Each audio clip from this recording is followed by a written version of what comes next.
Bom dia, boa tarde, boa noite. Bom, antes de começar, eu queria compartilhar um fato muito bacana e te fazer um pedido logo em seguida.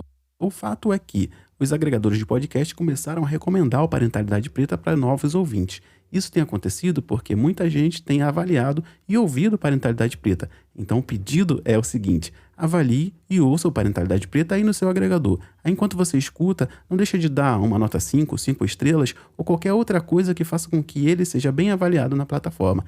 Isso faz com que as ferramentas que eu compartilho aqui cheguem a mais pessoas e a gente consiga falar de criação racializada com muito mais propriedade. Bom, o pedido era esse, a gente vai para o nosso episódio. O que acontece quando uma mente brilhante desafia as narrativas já estabelecidas? Como um gênio senegalês se torna um farol na escuridão da distorção histórica e do obscurantismo? Prepare-se para descobrir os segredos por trás do apagamento histórico africano antigo. Em comemoração ao centenário de Cheikh Anta Diop, a gente vai desvendar as camadas profundas da sua vida, desafiando as noções convencionais e provocando reflexões sobre a identidade, história e o legado africanos. Aqui você vai romper a barreira do senso comum e explorar o extraordinário. Aperte o cinto, porque essa jornada promete questionar, inspirar e te surpreender. Esse é Diop, Estrelas Negras no Céu do Egito, um especial do Parenta, aqui no podcast Parentalidade Preta. Prólogo: um fantasma alemão perdido na Espanha.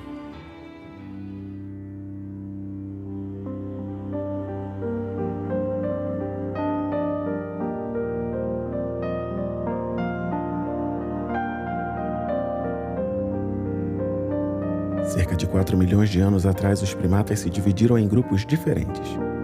Um deles continuou sobre as copas das árvores e o outro se adaptou à vida nas planícies. É nesse ponto que surge a primeira ancestral mais antiga da espécie humana. Nós estamos correndo juntos a cronologia aqui. Então não se preocupe caso o tempo nessa narrativa possa vir a parecer reduzido. Caso você queira uma análise mais aprofundada sobre essa passagem, eu recomendo que você ouça a introdução do Parenta 12 e a introdução do Parenta 24, e depois volte a esse especial.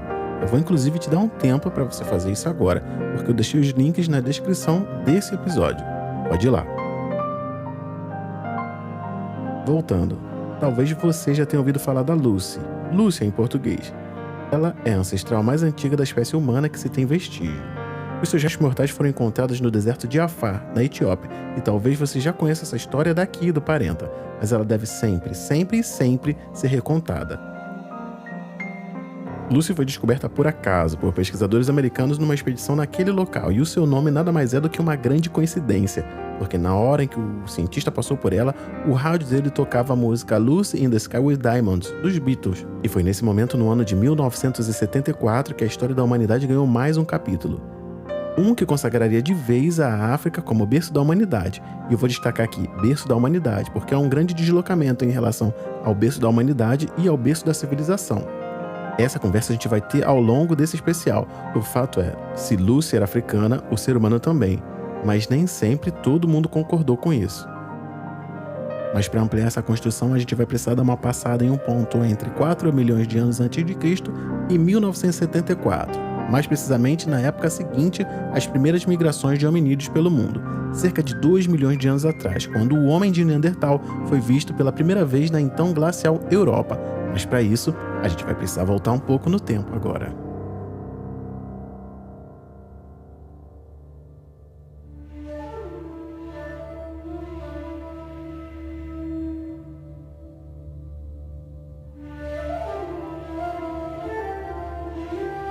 Levando em consideração que as gerações médias de primatas duram 8 anos, levariam 250 mil gerações, aproximadamente 2 milhões de anos, até que os descendentes de Lucy se tornassem uma das figuras de rompimento da nossa narrativa, o Homo habilis.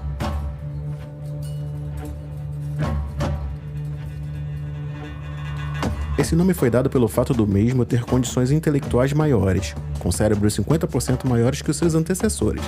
Fato esse que daria alguns bons milhares de anos daria condições de dominar o fogo. Do Homo habilis foram geradas as duas primeiras espécies de homens que talvez teriam convivido temporalmente no planeta, o Homo ergaster e o Homo erectus. Esse último, o Homo erectus, veria, entre muitas aspas, o nascimento de 3 espécies que mudariam drasticamente a história e as suposições sobre a humanidade. Primeiro viriam os Homo ergaster, que se expandiriam mais pelo continente africano em direção à Ásia e a então glacializada Europa. A gente está falando de aproximadamente 1.800.000 anos atrás. E para essa narrativa aqui, de maneira não científica e arbitrária, eu vou chamar de Era do Espalhamento. Gerações depois, o Homo ergaster viu seus descendentes subirem pelo Estreito de Gibraltar, que liga o extremo norte da África ao extremo sul da Espanha. Fato esse que é relevante demais para nossa narrativa. E nessa altura do campeonato é importante salientar que essa é uma elucubração baseada em estudos arqueológicos, e é nesse ponto que a nossa história ganha mais uma camada.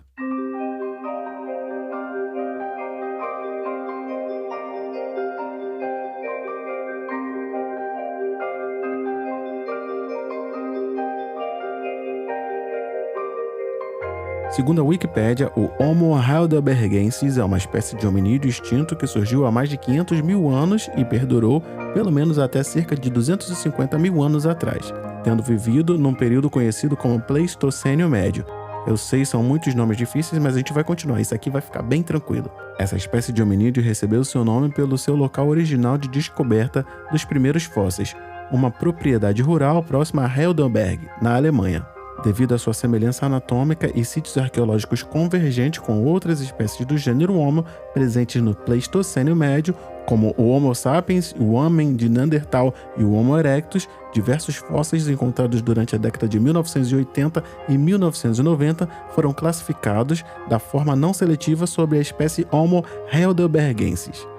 A continuidade dessa prática gerou diversas discussões nas décadas seguintes acerca da validade da existência da espécie em sua filogenia. Isso significa que havia dúvidas em relação a uma nova espécie de Homo, que seria o Homo heidelbergensis, e onde ele se encaixaria. Trocando em miúdos, a pergunta que ficou no ar seria: onde é que a gente vai enfiar mais uma espécie de Homo nessa altura do campeonato? Afinal de contas, tudo já está tão bem estabelecido.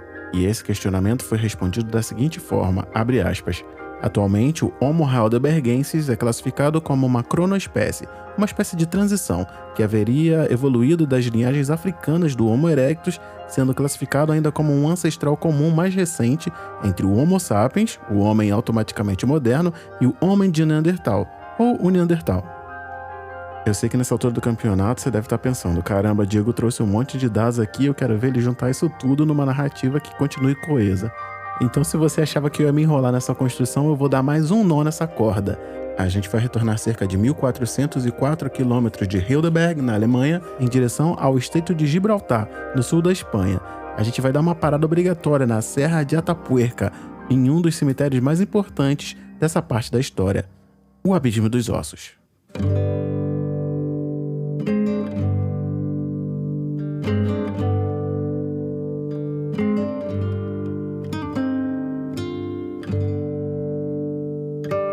Nas profundezas da Espanha encontra-se um local de enigma e descobertas extraordinárias, o Abismo dos Ossos. Conhecido pelos locais como Cima de los Huesos, aninhado nas entranhas da Cuerva Maior, uma montanha da região. O Abismo dos Ossos é mais do que uma simples caverna, é um santuário de restos fossilizados que ecoa com segredos ancestrais. Imerso na penumbra, esse lugar mítico transporta-nos para uma era perdida, cerca de 430.000 anos atrás, durante o Pleistoceno Médio. O nome sussurrado Cima de los Huesos ressoa devido à profusão de ossos humanos cuidadosamente preservados, expostos nas profundezas da Terra como relíquias de um passado distante. O mistério reside nos próprios ossos, que contam uma história intrigante de hominídeos ancestrais, seres que compartilharam traço com os Neandertais e com os Homo heidelbergensis. Uma sinfonia de características morfológicas se desdobra, desafiando a nossa compreensão a respeito do passado humano. Acima de los Huesos é um portal para o desconhecido, uma janela para um tempo onde sombras dançam nas paredes de uma câmara subterrânea. Cada osso sussurra segredos, fornecendo vislumbres de linhagens entrelaçadas que moldaram os destinos dos Neandertais e dos Homo sapiens.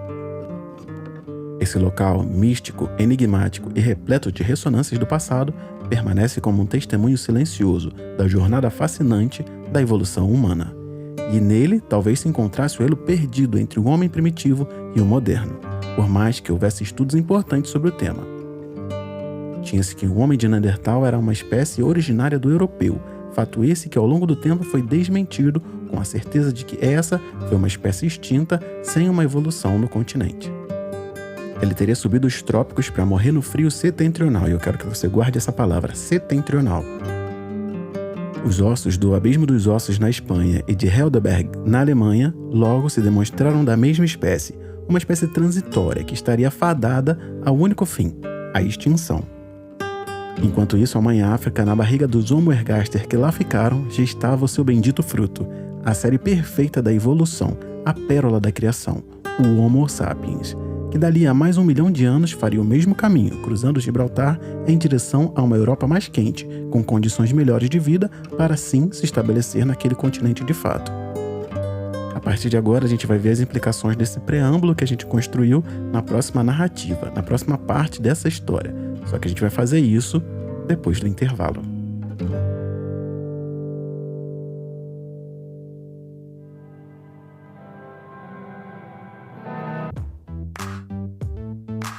Doutor e professor Cheikh Anta Diop foi o responsável por tirar o parenta do seu sono de beleza, e as pessoas que colaboram com essa iniciativa são as responsáveis por fazer com que isso aconteça de maneira tão fluida e agradável.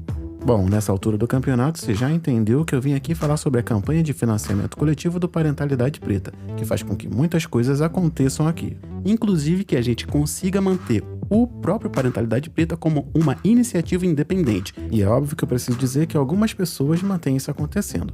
E é sobre elas que eu vou falar um pouco agora. Essas pessoas fazem com que o Parentalidade Preta se mantenha independente, rentável, fazendo com que a gente tenha liberdade de pesquisa, consiga materiais e consiga construir outras coisas. Não fosse só isso, essas pessoas também mantêm os grupos terapêuticos, pagando o profissional especialista em masculinidades pretas que o Parentalidade Preta mantém com encontros mensais. A nossa meta para 2024, você já sabe, a gente queria transformar isso em quinzenal para que a gente pudesse abraçar mais pessoas ao longo do ano. Seriam mais encontros, mais homens pretos falando sobre saúde mental, e isso tudo garantido por uma comunidade engajada que é composta pelos financiadores do Parentalidade Preta. E eu tô te convidando para fazer parte dessa comunidade e aumentar o escopo do Parentalidade Preta, fazendo com que ele se mantenha cada vez mais independente e sustentável, porque você sabe, produzir um podcast e garantir o funcionamento de todo esse universo custa dinheiro. Vivemos no mundo capitalista, infelizmente. Então, se você quiser conhecer a campanha de financiamento coletivo do Parentalidade Preta, dá um pulo lá no apoia.se/parenta, o link tá na descrição desse episódio. Lá você vai conhecer a campanha e entender para onde vai o apoio que você pode prestar para a Parentalidade Preta. Lá você vai encontrar tudo, inclusive as faixas de valores com as quais você pode apoiar essa iniciativa. A gente tem uma meta inicial que são 500 apoiadores. 500 apoiadores faz com que a gente consiga fazer muito mais coisas por esse universo e ainda se manter independente, que é o mais importante para um podcast que tem esse cunho crítico, que é o Parentalidade Preta. Eu não vou deixar de pedir aqui também para você classificar o Parentalidade Preta aí no seu tocador de podcast. Dê nota 5 estrelas, dê uma nota máxima. Se você estiver ouvindo pelo YouTube, dá um like, compartilha, dá um joinha, faz o que der para fazer para que a gente continue projetando e entregando Parentalidade Preta para mais pessoas que ainda não conhecem essa iniciativa e que a gente consiga fazer esse universo fluir de uma maneira geral. E por último, mas não menos importante, se você tem uma marca, não importa o tamanho dela, considere anunciar aqui no Parentalidade Preta, nesse espaço que a gente está disponibilizando. Isso vai ajudar com que a gente faça com que sua marca chegue para mais pessoas e a gente cresça junto durante esse ano que vai entrar. Bom, então esses são os recados que vão se repetir ao longo desse especial. Eu espero que você tenha condições aí de fazer com que a gente chegue mais longe em 2024 e tá super convidado ou convidada para acompanhar a nossa campanha de financiamento coletivo. Seria muito importante fazer com que a gente projetasse mais o Parentalidade Preta. Todos os links que você precisa estão aqui abaixo na descrição desse episódio. A gente volta agora para a segunda parte do prólogo desse especial, Diop, Estrelas Negras no Céu do Egito.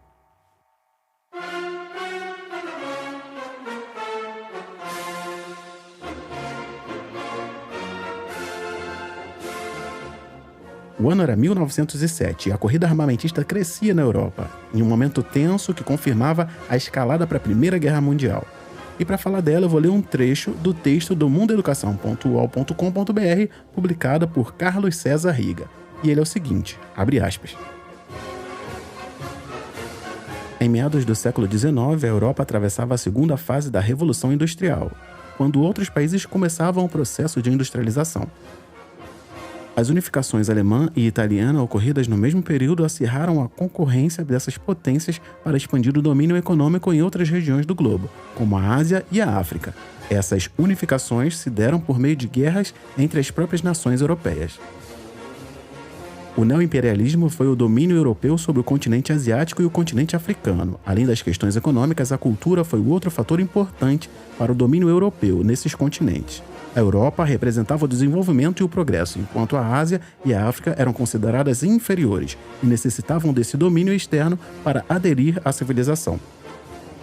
O lucro obtido nessa exploração possibilitou às potências europeias grande investimento na produção de armas de guerra, tendo em vista que o neoimperialismo acirrou as disputas entre elas.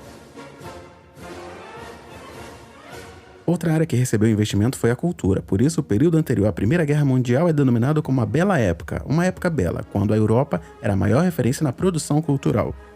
Com o êxito econômico e o surgimento de outros países, como a Alemanha e Itália, os nacionalismos ganharam força na Europa. Por conta disso, cada nação se via como soberana, enquanto as demais eram ameaças ao seu desenvolvimento.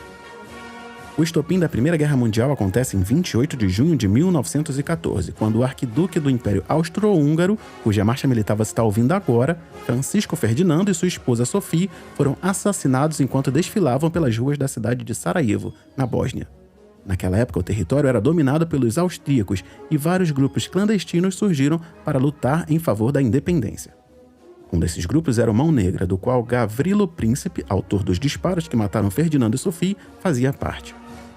Esse grupo tinha ligação com a Sérvia. Logo, após o atentado, o Império Austro-Húngaro declarou guerra à Sérvia, e o que era para ser uma guerra punitiva acabou se tornando uma guerra mundial. A Alemanha, aliada dos austríacos, ofereceu apoio militar. Por sua vez, a Sérvia era aliada da Rússia e da França, que ficaram ao lado dos sérvios. No período anterior à Primeira Guerra Mundial, ocorreu a política de alianças, que consistia em acordos diplomáticos feitos entre países em caso de ataque militar. Essa política foi determinante para a formação de duas tríplices que entraram em conflito a partir de 1914, e elas são as seguintes. A primeira, a Tríplice Aliança, formada pela Alemanha, pela Itália, pelo Império Austro-Húngaro e pelo Império Otomano. E a segunda é a Tríplice Entente, formada pelos Estados Unidos, pela Rússia, pela França e pela Inglaterra. Cabe ressaltar que em 1917 ocorreu uma modificação que foi determinante para a vitória da Entente na guerra. Por conta da Revolução Bolchevique, os russos se retiraram das trincheiras da Primeira Guerra Mundial. Já os Estados Unidos entraram no conflito logo após um submarino alemão afundar um navio norte-americano. Fecha aspas. Eu reitero que esse foi o trecho publicado por Carlos César Riga no Mundo Educação da UOL. Esse texto é importante para a gente começar a construir parte do contexto geopolítico onde o nosso especial vai se desenrolar. Ouvidos menos atentos se perguntariam o que isso aqui tem a ver com todo, e eu já te digo, a gente vai começar a construir isso a partir do próximo episódio.